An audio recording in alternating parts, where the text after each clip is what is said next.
Vous aimez Automobile? Eh ben, ça tombe bien, moi aussi. Du coup, on va avoir plein de choses à se dire. Et d'ailleurs, tiens, si je vous dis Mercedes 600, Mercedes Pagode, vous allez me dire forcément statutaire. Et vous avez raison. Si je vous dis maintenant série 3, série 5, M1, là, vous allez me dire Allemagne, bien sûr. Vous allez aussi me dire performance. Et si je vous dis TGV, espace et gamme 5, non, ça, on va le voir un tout petit peu après. Donc c'est parti, parce que le lien entre tout ce que je vous ai dit, il est simple, il existe, il se nomme Paul Bracq.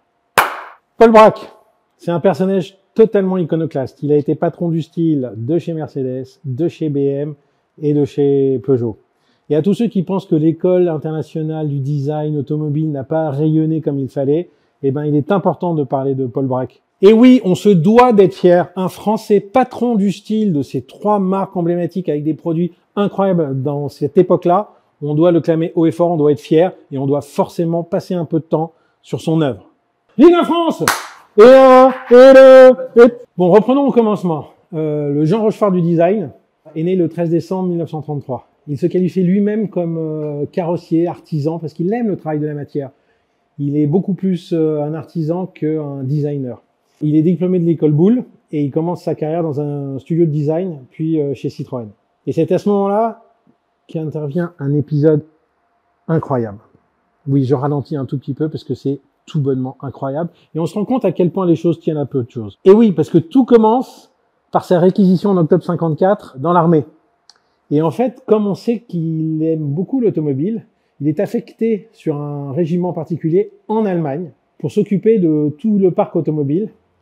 Et un jour, ce fameux jour, comme il en arrive toujours dans la destinée de quelqu'un, il doit faire réparer une des voitures, marque Mercedes, et donc il se présente directement à Berlin pour amener la voiture en réparation. Et pendant que la voiture se fait réparer, il va au service de presse pour réclamer un tas de brochures pour pouvoir disposer un peu de matériel. Et comme ils sont très sympathiques dans ce service de presse, il propose lui aussi de montrer certains des dessins qu'il a. Et il va en laisser certains. Et l'un de ces dessins, croyez-moi si vous le voulez, l'un de ces dessins va terminer dans la petite équipe de design de chez Mercedes, qui va trouver ce dessin tellement incroyable, tellement visionnaire, puisqu'il s'agissait en l'occurrence de la vision de Paul Bracq sur une 300 SL, la fameuse 300 SL modernisée, qu'ils se sont dit, un talent comme ça, on peut pas le laisser partir. Alors qu'est-ce qu'ils font? Eh ben, ils l'appellent. Lui, il dit, bah, je suis en plein service militaire et puis ça va être long. Comme il avait été réquisitionné, ça a duré un peu plus de temps. Ils l'ont signé, son contrat, ils l'ont attendu 1 an, et au bout d'1 an, il rejoint cette équipe. Absolument incroyable quand même comme histoire. Hein. Et autre. On disait que c'était le premier Français à avoir intégré le bureau de design de chez Mercedes. C'était une superbe opportunité pour lui, parce qu'il avait travaillé, comme je vous l'ai dit, à la sortie de son école chez un carrossier en France, et il se rendait bien compte qu'on ne faisait plus appel à des carrossiers pour finaliser. Et donc il s'est dit, j'ai besoin d'un tremplin, j'ai besoin d'une vision, j'ai besoin d'un grand constructeur à mes côtés. Donc il rejoint en 57 le bureau de design de style de chez Mercedes. Par contre, il faut juste recontextualiser, on n'est pas dans un bureau avec 300 personnes, des planches à dessin, du fourmillement partout. C'est un petit bureau. Le style, chez ces constructeurs-là, est encore en jachère. Et donc, il arrive et il va, au début, travailler uniquement sur les feux arrière de la 190 en forme triangulaire. Un petit peu ardu, hein, il faut s'y mettre. Il a fait du bon boulot, et là, le Saint Graal commence. On est en 61. Il va travailler sur la 220 SE coupé et cabriolet. Déjà une œuvre majestueuse. 61, donc une pièce maîtresse, la 220 SE coupé cabriolet. Et suivront ensuite, en 63, la Mercedes 600, la voiture des dictateurs, la voiture des chefs d'État, la voiture emblématique qui, encore aujourd'hui, est à ce point statutaire qu'on ne peut pas se tromper sur l'origine de son propriétaire. Et pour finir, la pièce maîtresse, la SL, la Pagode. Bracq invente ce toit pour des raisons à la fois techniques, concave, pour que le poids puisse appuyer, mais c'est parce qu'aussi c'est un amoureux fou des grandes surfaces vitrées, beaucoup de visibilité, ce qu'on retrouve déjà dans la 600. Et donc il arrive avec ce toit absolument incroyable qui définira le nom du modèle. Donc 63, 600 et SL, des chefs-d'œuvre absolus. Il fourmille d'idées, il est très entreprenant, mais finalement il y a une forme de lourdeur chez ce constructeur, chez Mercedes, et il se dit qu'à un moment, il ne va pas pouvoir obtenir tout ce qu'il veut. Et donc, en 67, il quitte la maison et retourne en France. Donc, il fait le voyage inverse, il revient en France, et puis après 2 ans, qu'il appelle. Allô, Paul Bracq à l'appareil? BMW? Vous souhaitez m'engager? Eh bien, écoutez, je reviens en Allemagne, avec plaisir. Eh bien, à demain. Effectivement, vous avez vu, voilà notre Paul Bracq en 69, comme disait Gainsbourg. 69, année érotique. Traverse la frontière, arrive chez BMW en pensant qu'il va pouvoir trouver des conditions que Mercedes ne pouvait plus lui offrir. Et finalement, il n'a pas tort. Pourquoi? Parce que depuis 1955, le design et les produits de BMW sont quand même assez figés. Pas étonnant, ceci dit, vous allez me dire, puisque c'est un ingénieur en mécanique qui est quand même censé superviser cet embryon de centre de style. Bizarre quand même, hein, vous trouvez pas? Un peu comme si on demandait à Karl Lagerfeld de faire des moteurs. C'est quand même un contre-emploi. Et justement, BMW se dit, on a identifié un problème, prenons quelqu'un qui aime le design, prenons quelqu'un qui a fait ses preuves et donnons-lui un peu de matière pour nous pondre, franchement, des véhicules qui vont permettre à BM de s'affirmer. Paul Bracq arrive donc en tant que responsable du style dans ce département où il n'y a que 12 personnes. Et en 72, la première chose qu'il propose est un concept car. D'ailleurs, le tout premier concept car chez BM, la BM Turbo. Ensuite, Paul Bracq va surtout définir un jalon très important qui va rester dans le design de BM pendant de nombreuses décennies. C'est le fameux Shark Nose. Pour tous ceux qui parlent bien anglais, vous aurez compris, c'est le nez de requin. Cette fameuse vue de profil avec le double haricot qui donne de profil ce look inimitable qu'on va retrouver sur les séries 6 et ensuite décliné sur l'ensemble des séries. Ça, c'est vraiment une des contributions majeures de Paul Bracq. Mais l'apothéose de son passage chez BMW, c'est sans aucun doute le concept car, la BM Turbo, qui sera ensuite revisité par Giugiaro et qui donnera la fameuse M1. Petite anecdote rigolote, la voiture a une couleur absolument incroyable, un orange, mais c'est pas venu comme ça par hasard. Je vous ai dit, entre son épisode Mercedes et BMW, Paul Bracq est venu pendant 2 ans en France. Il a travaillé dans un endroit qui était sur une base militaire, et un jour, en se baladant dans les hangars, parce qu'il est bien fouillé, il tombe sur 5 kilos de peinture orange, qu'il prend.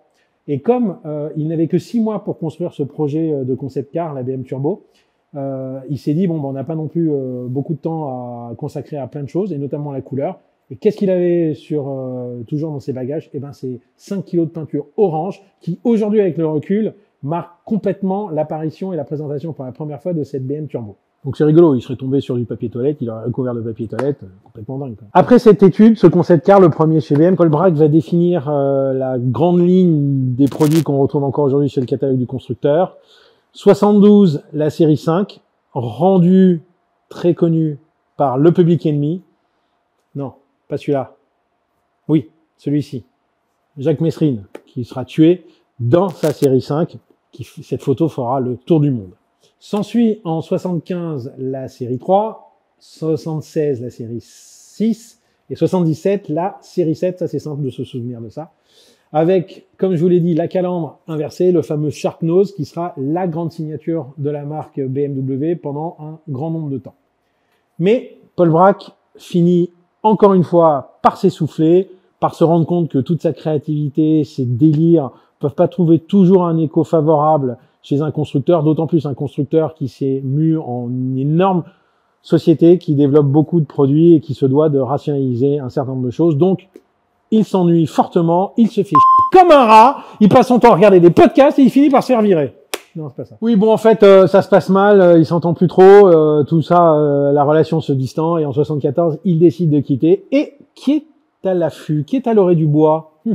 Ils sont malins chez Peugeot. Ils se disent, avec un tel CV, un Français, forcément, doit rejoindre une maison française. Et donc, après les épisodes Mercedes et BMW, Paul Bracq rejoint la grande maison française, Peugeot, mais cette fois, non pas pour le style global, mais pour le style intérieur. Bien, oui, vous l'aurez compris, les constructeurs hexagonaux ont finalement compris que le style pouvait faire vendre. Et donc, ils se sont dit, pourquoi ne pas prendre un des meilleurs de chez nous, qui a fait sa réputation ailleurs, pour nous aider à rendre un poil plus sexy les choses. Et donc, il y a Gérard Welter pour le style extérieur et Paul Brack pour le style intérieur. Il va travailler sur ce qui s'appelle la gamme 5, donc 205, 305, 405, 5. Je vais arrêter. Et donc, il est en binôme avec Gérard Welter pour faire un bon équipage pour essayer de proposer le plus de styles possible sur son centre de gamme. Mais forcément, un pur esprit, un vrai talent comme lui ne peut se satisfaire de ça. Et Peugeot l'a bien compris et lui propose, mais qu'est-ce qu'il lui propose? Eh bien, de travailler sur des concept cars. Et c'est là où j'en viens, si vous vous souvenez à mon début, l'espace, puisqu'il va concevoir 3 grands concept cars. On a été une époque où le salon de l'automobile, notre mondial, avait une gueule d'enfer. Les stands français étaient immenses, c'était sympa.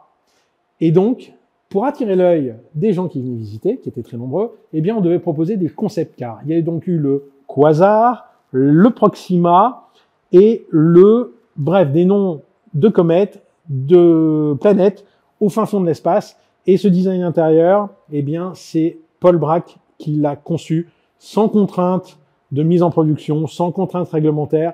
Vraiment, son pur esprit qui part et qui propose des choses très novatrices. Ça me revient, oui, Oxia.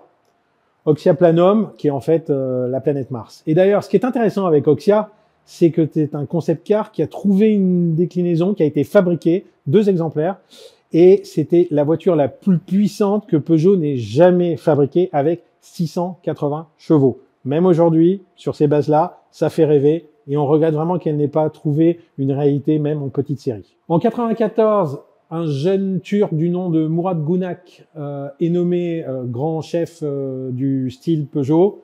Vous l'aurez compris, l'attelage Gérard Welter, Paul Brack, avec ce nouveau venu, bon, tout ça finit par un peu se terminer en eau de boudin et Paul Brack finit par faire valoir ses droits à la retraite en 1996. Mais pour autant, il reste très prolifique, il a un magnifique atelier et il continue aujourd'hui à énormément peindre, créer, bref, un pur esprit, une pure création et un grand bonhomme. Chapeau monsieur. Et comme si tout ceci n'avait pas été suffisant, et oui, je vous l'avais nommé au tout début, il a participé au premier concept du TGV. Forcément, quand on regarde aujourd'hui avec le recul, bon, TGV, ça nous fait moins rêver, mais à l'époque, c'était quand même un véritable vaisseau spatial, déjà par ses performances techniques, mais aussi par son coup de crayon. Et en parlant de coup de crayon, si jamais on s'amuse à considérer que si l'homme devait dessiner le plus beau chien, je pense qu'il y a des chances que ce soit un Brack de Weimar. Allez, à bientôt. Non.